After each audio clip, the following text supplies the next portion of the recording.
Bugün 9-kun. Va men kech turdim. Uxlab qoldim. 6da turgandim, budilni o'chirib yana uxladim. Sababi kech uxladim kecha. Bugun ko'p ish qilishim kerak, shuning uchun yana ozgina uxlamasam ish unumdorligim kamayishini bildim. Chunki kam uxlayotgan bo'lardim. Kuni bo'yi lanch bo'lib yurardim. Shu sababdan yana uxladim. Hozir soat 9:40. Ofis tarafga ketyapman. Bugun syomka bor. Yana men olaman videoga. Shunaqa. Ko'ramiz endi bugun kunni qo'yib boraman, qana ko'rishini. Syomka boshladik. Bugun 17da syomka qilamiz. Shunaqa. Bular.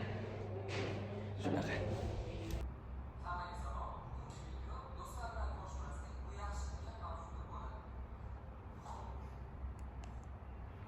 Xullas, mana shunaqa bugun kamera kelib qolgandan foydalanib, shu mavzudagi videoyimni olib oldim.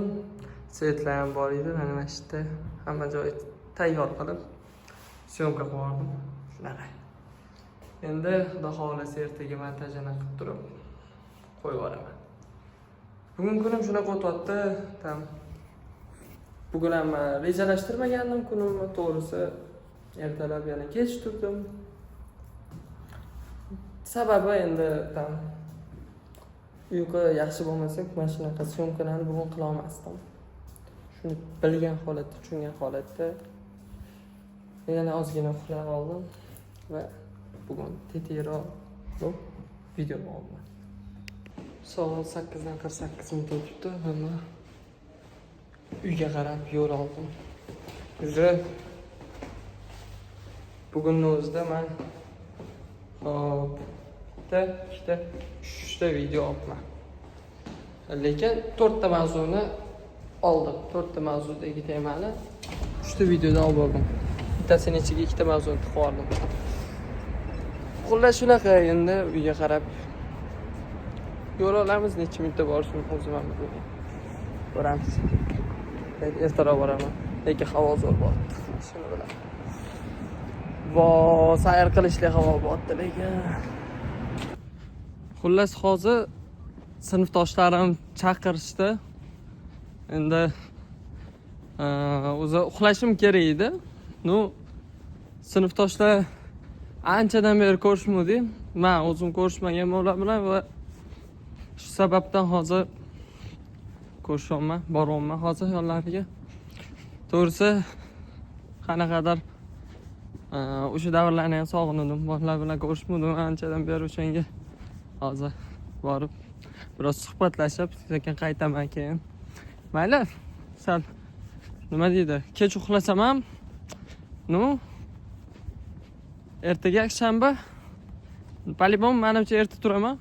Harakat qilaman. Qisqa qilib aytganda, yoshlikdagi xotiralarni eslash uchun buguncha istisno qilamiz. Shunaqa.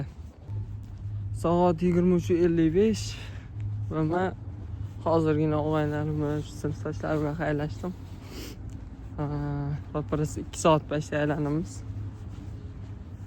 Xo'p, anchadan beri bunaqa mazza qilib kulmadim. Xursand bo'lmadim. Yoshlikni esladik, sinfdoshlik vaqtlarimizni. Hazillar bo'ldi, boshqa bo'ldi. Shunaqa. Endi bir o'shanaqa vaziyatlar bo'lib qolsa, shu ko'rishadigan vaziyat bo'lib qolsa, ko'rishish kerak. Sababi endi yoshligingiz ular bilan o'tgan bo'ladi, baribir. Shunaqa yaqinlar. Endi hozir uyga qarab yo'l oldim. Uyga borib uxlayman.